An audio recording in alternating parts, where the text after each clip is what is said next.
Good evening, everyone, and welcome to digiMAX Sports Network. This is Scott Kerker along with Jared Grebner, head coach at Metamore. Coach, boy, what a interesting night it was the other night. Windy, homecoming, a lot of different things going on.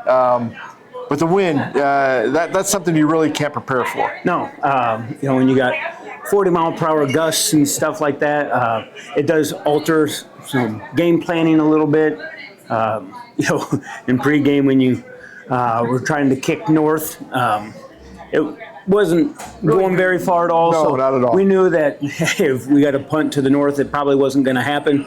It'd be just kind of better off going for it because I think all those punts going into the north went about a total of 10 yards. Yeah. And so, it throws a wrinkle in the game plan, whether you're kicking off, whether you're punting and stuff like that. And it does so when you got the wind at your back as well, whether you can put it in the end zone and kickoffs and stuff, or punting there and hopefully maybe getting it up in the air, letting the wind take it a little bit and letting the turf roll. So, but that's football. That's any type of outdoor sport is going to deal with, the weather here and there. And that's kind of Illinois weather for you. You never know what you're going to get. You can be hot, cold, windy, rainy. It doesn't really matter. Snowy.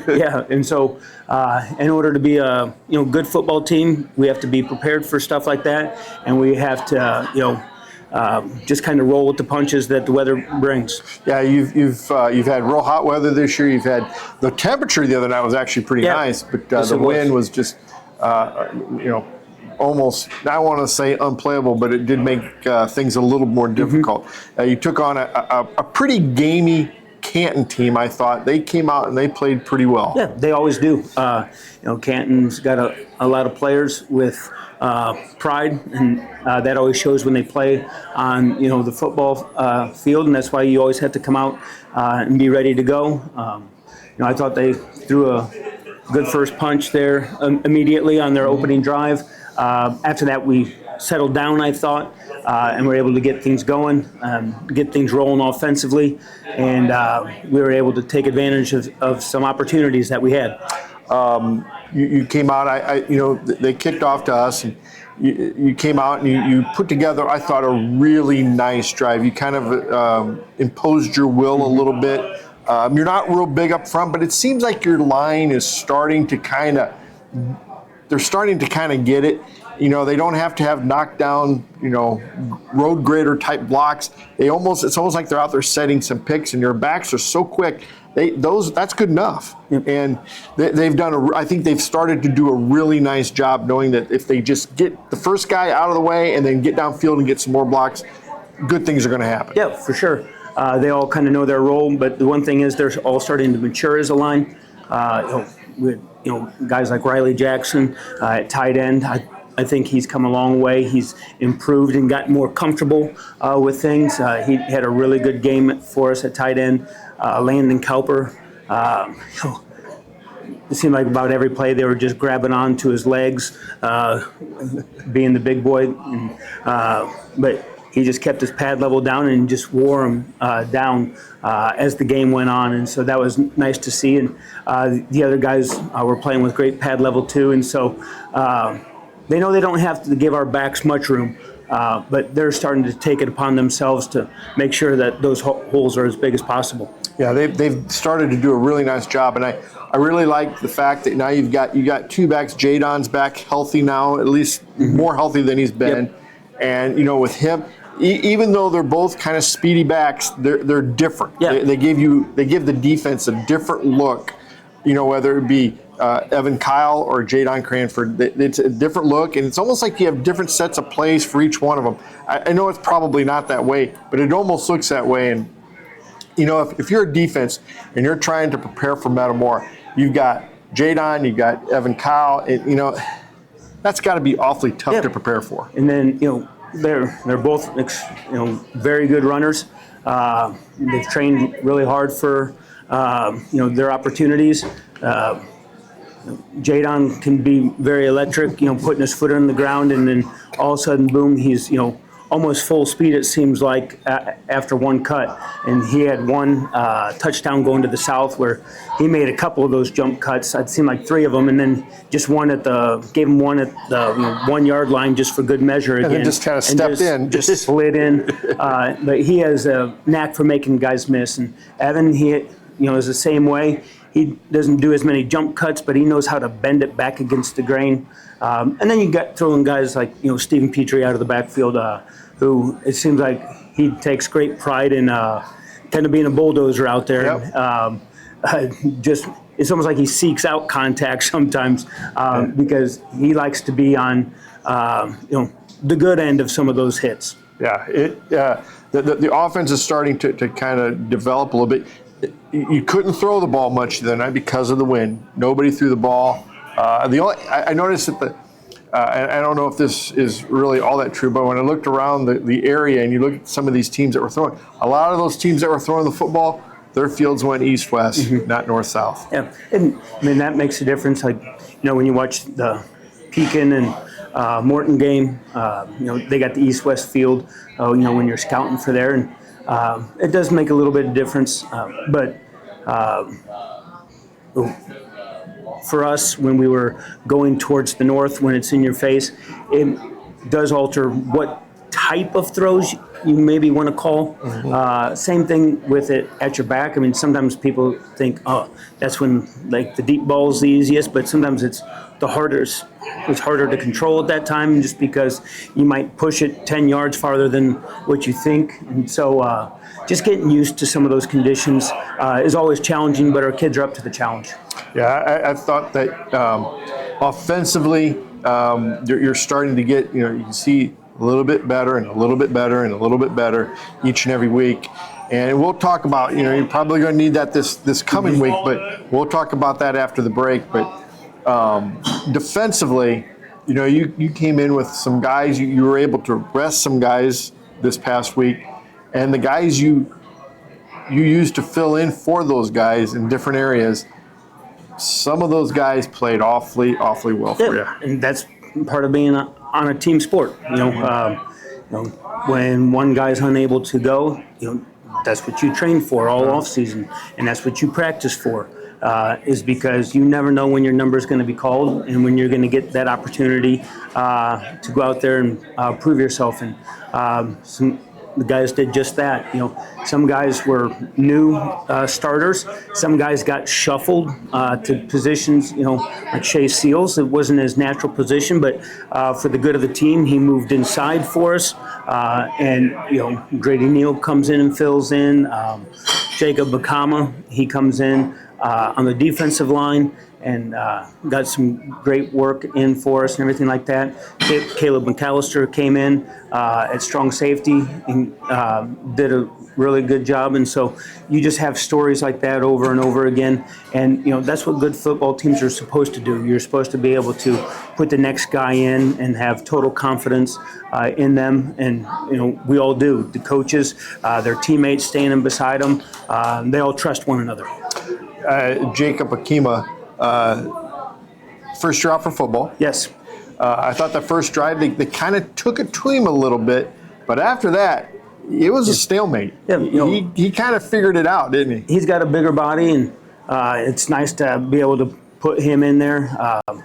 He gets off the ball pretty well for a guy his size. Being his first year, it took him a while to get a little comfortable with everything, kind of understanding just some of the games, some of the schemes. But he listens, he learns, he works hard in practice for his opportunity, and he did just that. And as the game went on, his pad level got lower and lower and lower, and he did really well. He had a nice tackle for a loss when they tried to do a naked bootleg, and he can kind of show you his mobility right there. And part of that comes from wrestling. That's why we love like multi-sport athletes, is because he's able to play with good leverage that entire time. And he has some talents from other sports that kind of carry over to the game of football as well. Yeah, it was good to see him. There was a lot of other guys I thought, though. You talked about Shea Seals moving inside.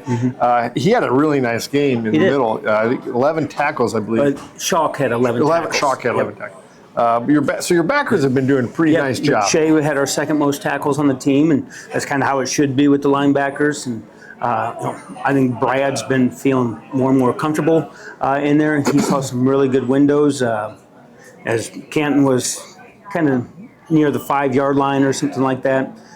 He had one where the window just opened and he just ran it and just stymied the guy right in the hole, and won himself a Hitman T-shirt for that one, because he just stopped him dead in his tracks. And stuff like that's important, because I believe it was the very next play they tried and run option to the right side and end up fumbling on the pitch, and Evan Kyle was there to recover it. And so it all kind of pieces together, and that's why even though your backs are up against the wall on the goal line, you never give in. You've got some guys with some injuries, and some other guys have had to step in, and we talked about that just a few minutes ago. About Evan Kyle coming in and playing a little defensive end. Man, what a luxury it is to have a guy like him on your team. Yeah, he's a guy that has played linebacker his whole high school career, and we moved him to defensive end this year and just put his hand on the ground just to try and utilize his speed. We knew that, with Shea, Brad, and Cam, that with those three guys coming in there, we wanted to get as many athletes on the field as possible and get as much speed on the field as possible. He's not in there every single defensive series, but there are times where we can utilize his speed and his strength in there. He's undersized going against some of those players, but he makes up for that with his strength and speed. Yeah, for sure. It's pretty nice. And, he looks like the kind of guy that if he's playing linebacker, he doesn't care if he's playing defensive end, linebacker, safety, doesn't matter. Just to get him on the field, he doesn't probably care. He just likes the game of football. Yeah. Just like a lot of our kids. Which is a luxury to have in today's games. When you look at Canton, though, I think they came in at 0-4. Probably one of the better 0-4 teams you've seen. Yeah,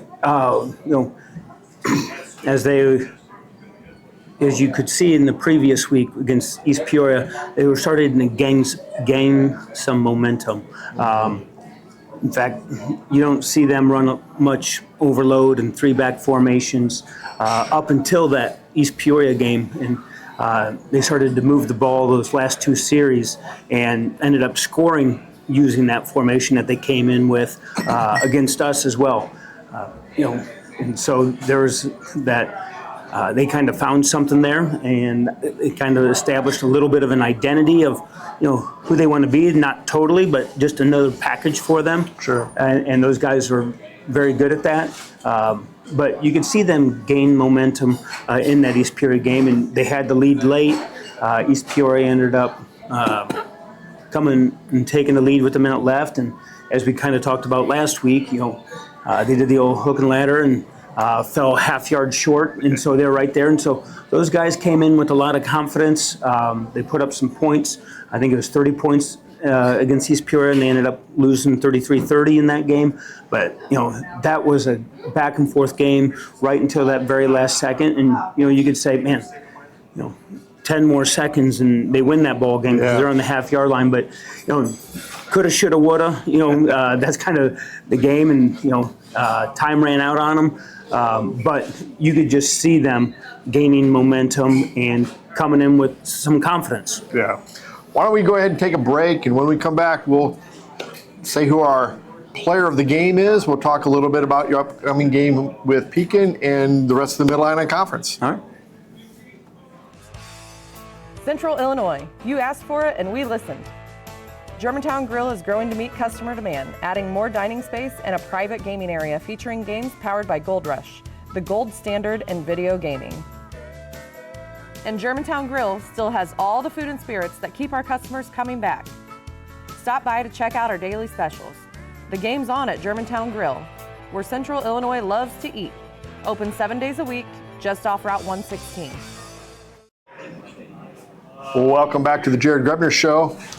Again, before we get started with the player of the game, I want to thank Jake and Sarah Atkins for allowing us to do the show from the grill. Always appreciative of them. They do a lot for Metamora High School and Metamora Sports. Great place to come eat, and we appreciate everything that they do. We talked a little bit beforehand. There was a couple guys that could have been player of the game, but Jadon Cranford with, I think, 11 carries for 127 yards and some pretty electric runs. Some of them not all for touchdowns, but some pretty exciting runs. Yep. We talked about the one earlier where we were heading south, and he kind of had 3 jump cuts in there. But that's kind of what he's been known for as he's coming up, is the ability to make people miss in the open field. And so that's always fun for fans. It's fun for us as coaches. It's something that we act like we teach, but sometimes that's just God-given ability, and thankfully he's able to make guys miss like that. But the one thing about Jadon is he's understanding as he's getting older and becoming more of a veteran football player, at the varsity level. He's been doing it since his freshman year. He's understanding when he can make those cuts, and then when there's time just to lower his shoulder, get north-south, and hey, if it's 3 yards, it's 3 yards, that's all I get. And so he's starting to understand the game of football and not try and bounce everything, which as a younger athlete, you see freshmen do that. You see sophomores try and do that. But he's understanding, the blocking schemes really well, and he's putting himself and the team in a position to be as successful as they can possibly be. You've used him a little bit this year in the passing game on those screen passes, and man, that is, as a defensive coordinator yourself, that's got to be a little scary if you're on the other side and you see, Jadon getting a screen pass and he's got 2 or 3 blockers out in front of him. There's, I believe it was LaSalle Peru, he caught one on the LaSalle Peru sideline, and I'll be honest, I thought after he made one guy miss, he was going out of bounds, and all of a sudden he made 2 more guys miss, and all of a sudden, there he is for another big gain. I think that one actually got called back for a penalty, but he had another one out of the backfield. This one wasn't a screen, but wheeled up the sideline. That one was against Morton, kind of before half. Right. That led to a score, and so he's a guy that you always got to be aware of where he's at on the field, and he does a good job for us in the passing game. I do think that's one area that he's improved a lot on, is catching the ball. Yeah. And I think blocking, he's improved a lot of it. He's taken a lot of initiative to go in there and be a lead blocker at times, and he's realizing that in order to be the best version of himself, he wants to be a multifaceted running back. And he's played a pretty solid defensive back, too. Yeah, he's done a tremendous job for us there. He has just natural instincts. I think against Morton, he had some great tackles in the open field on some bubbles that they tried to throw. But he has naturally gifted hands as far as being violent with them and being able to defeat blocks in a good way, I'm saying, but because he just has that natural ability to extend, to keep people at bay, and to read the routes. And he's just has an instinct and kind of is able to sniff a lot of those plays out. You hit the road this week. You head over to Pekin to play the Pekin Dragons, and they're sit at 3-2. They've lost to 2 really good teams, I believe, Belleville East and Washington. And both of those games, they played pretty well in. They did beat Dunlap earlier in the year. I think the first week of the Middle Illini season, they did beat them. And they're big. Yeah. They're awfully big. And so we're going to have to be ready for the running attack. They got big lead blockers. Some of those times we were talking about earlier, the lead blockers will end up at running back. But they're big up front. And so we have to just be ready to play with great pad level and really with high motors. I think that playing with high motors is to our advantage, just because we might be a little bit quicker, but like you said, they do have a lot of size up front. And so we just got to be aware of what we can do for our strengths to put ourselves in the best position possible. But they have a lot of weapons on the perimeter as well with their wide receivers, and so they keep you honest. They have the ability to run the ball, right at you. They can get on the perimeter as well. But then all of a sudden, there they are throwing the screen, running a jet, throwing the deep balls to the outside, and their guys will go up and get them. And so they're a pretty impressive team. Washington, they gave them a game at their place, and it was a close one until the end. They kind of had Washington had a late score to kind of put it out of reach, but it was back and forth, and then down at Belleville East, they go make the road trip down there, and it's never easy to make that a 2.5 hour road trip on a Friday night, but they go down there and play a tough game. It goes into overtime.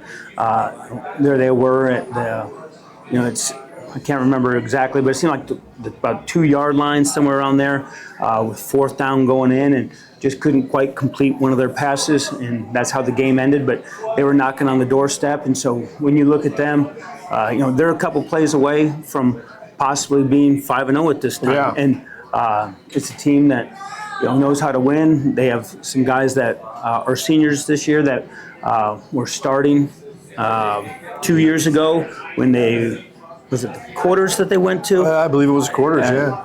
They went to the quarters and had that really good team, and so they have guys that are battle tested, and those guys have kind of they know how to win. Yeah, they led the way for some of the younger guys to come along, and those pieces are fitting together well for them. And you're going to be tested offensively and defensively, and that's what we expect in the middle line every week. Sure, and we're probably a little dinged up a little bit here and there, and I'm sure they are to some degree also. Yeah. But the Metamore way is just next man up, and I fully anticipate us going over there and playing one whale of a football game. Yeah, that's all you can ever ask our kids is to give it their best. They're going to be giving it their best as well. We know that we're going to have to play well in order to win the game. They're probably feeling the same way, that hey, they're going to have to play well and see who comes out on top, because it's a big game for both teams. It's a big game in the race for the tops in the middle line. Sure. Because there's still a lot of games to be played. You just never know.